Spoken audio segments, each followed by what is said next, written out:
പട്ടിപ്പണി എടുക്കുക, രാജാവിനെ പോലെ ജീവിക്കുക. ഇതാണ് യു കെയിലൊക്കെ ഒരു അവസ്ഥ. പുറമേന്ന് കാണുമ്പോൾ എല്ലാവരും വിചാരിക്കും യു കെയിൽ ഭയങ്കര സെറ്റപ്പ് വിചാരിക്കും. പക്ഷേ ഇവിടെ കഷ്ടപ്പാടും ദുരിതമൊക്കെ അനുഭവിച്ചിട്ടായിരിക്കും നാട്ടിലേക്ക് വരാം. നാട്ടിലേക്ക് വരുമ്പോൾ രാജാവിനെ പോലെയൊക്കെ എല്ലാവരും ജീവിതം. യു കെ എന്ന് പറയുന്നത് ഒരു ലാൻഡ് ഓഫ് ഓപ്പർച്യൂണിറ്റീസ് ആണ്. യു കെയിൽ പൈസ ഉണ്ടാക്കാൻ ഒരുപാട് മാർഗ്ഗങ്ങളുണ്ട്. ഉഡായിപ്പായിട്ട് ഉണ്ടാക്കുക, നേരെയാക്കി ഉണ്ടാക്കുക. ചിലർക്ക് ഭാഗ്യണി നല്ലോണം വർക്ക് കിട്ടും, ചിലർക്ക് വർക്കില്ലാത്ത അവസ്ഥ വരെ വന്നിട്ടുണ്ട്. യു കെയിൽ ഒരു ആവറേജ് ഒരു ആൾക്ക് ഫുൾ ടൈം ആയിട്ട് വർക്ക് ചെയ്ത് കഴിഞ്ഞാൽ മിനിമം ഒരു 1,20,000, 30,000, 40,000 കിട്ടാൻ ചാൻസ് ഉണ്ട്. അതിന് കൂടാൻ ചാൻസ് ഉണ്ട്. ഇതൊക്കെ ഡിപ്പെൻഡ് ചെയ്യണം നമ്മുടെ കമ്പനി, നമ്മുടെ വർക്കിംഗ് അവേഴ്സ്, നമ്മുടെ ലൊക്കേഷൻ, നമ്മുടെ എക്സ്പീരിയൻസ് ഒക്കെ വെച്ചിട്ടായിരിക്കും പൈസ കൂടുന്നതും കുറയുന്നതും.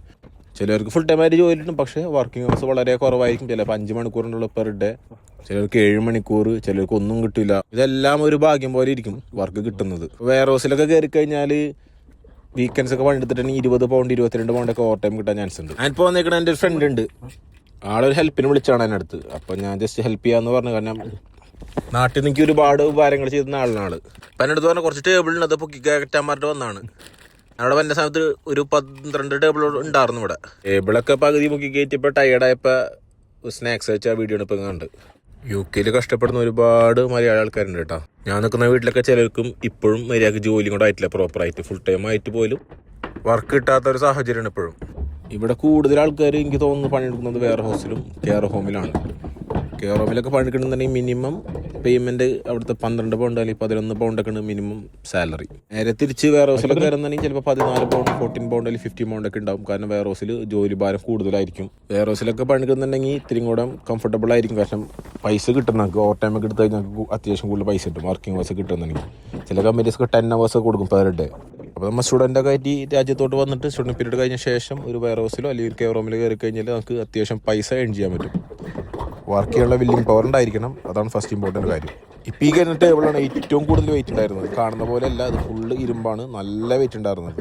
ഇത് നമുക്ക് കയറ്റിയപ്പോഴത്തേനും ഫുൾ എനർജി തീർന്നു ഞങ്ങളുടെ. ഇപ്പോൾ യു കെയിൽ കറൻറ്റ്ലി കുറച്ച് ഇഷ്യൂസൊക്കെ ഉണ്ട്, പക്ഷേ ആഫ്റ്റർ ഫ്യൂ മന്ത്സ് അതൊക്കെ റെഡി ആവുമെന്ന് വിശ്വസിച്ച് നിൽക്കണം എല്ലാവരും ഇവിടെ. കുറേ പേരുടെ വിസ കഴിഞ്ഞ്, കുറേ പേര് ഇവിടെ വിസ എക്സ്റ്റൻഷൻ കൊടുത്ത് നിൽക്കണം ഇവിടെ.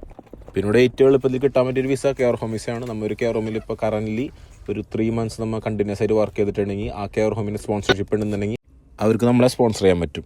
പിന്നെ IT ജോബ്സിനൊക്കെ ഇവിടെ വിസ കിട്ടാനൊക്കെ ഉണ്ട്. അങ്ങനെ പ്രൊഫഷൻസിന് ഇവിടെ വിസ കിട്ടാനൊക്കെ ഉണ്ട്. കൂടുതലും യു കെയിൽ വന്നവർ രക്ഷപ്പെടാൻ വേണ്ടി വരുന്നവരാണ്. ഇപ്പോഴും യു കെയിൽ ഓപ്പർച്യൂണിറ്റീസ് ഒരുപാടുണ്ട്. അപ്പോൾ നിങ്ങൾക്ക് ആർക്കെങ്കിലും വീഡിയോ ആണ്, ആർക്കെങ്കിലും സ്റ്റുഡൻ്റായിട്ട് വരുന്നുണ്ടെങ്കിൽ കയറിപ്പോര്. ഒന്നും സംഭവിച്ചില്ലെങ്കിൽ കുറച്ച് കാശ് ഉണ്ടാക്കി നാട്ടിൽ പോയിട്ട് ബിസിനസ് ചെയ്ത് സുഖമായിട്ട് ജീവിക്കുക. അതോടൊപ്പം തന്നെ ഇവിടെ നിന്ന് പോയിട്ട് ഒരുപാട് രക്ഷപ്പെടാത്ത ആൾക്കാരുണ്ട് കേട്ടോ. മാമുക്ക പറഞ്ഞ പോലെ കല്ല് വലിയ മാവിമഷ്കിന്ന് പറഞ്ഞ പോലെ കയറി വരാം. ബാക്കി വന്നെടുത്ത് വെച്ച് കാണാം.